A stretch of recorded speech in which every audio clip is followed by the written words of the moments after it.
ചില മദ്രസയിലേക്ക് പോകുന്ന കുട്ടികള് ബാഗ് തൂക്കിയിട്ട് പിന്നാലെ ഖുർആനേറ്റി കൊണ്ടുപോകുന്നു. പറ്റൂല മുസ്ലിമേ, ഖുർആനിനോടുള്ള അപമര്യാദയാണ്.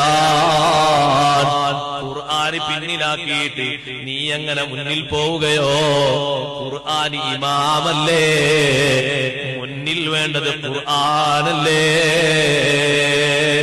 നിന്റെ ഇമാം ആരാണെന്ന് ചോദിക്കുമ്പോ നീ ഉത്തരം പറയുന്നത് വൽ ഖുർആനു ഇമാമി, ഖുർആൻ എന്റെ ഇമാമാൻ.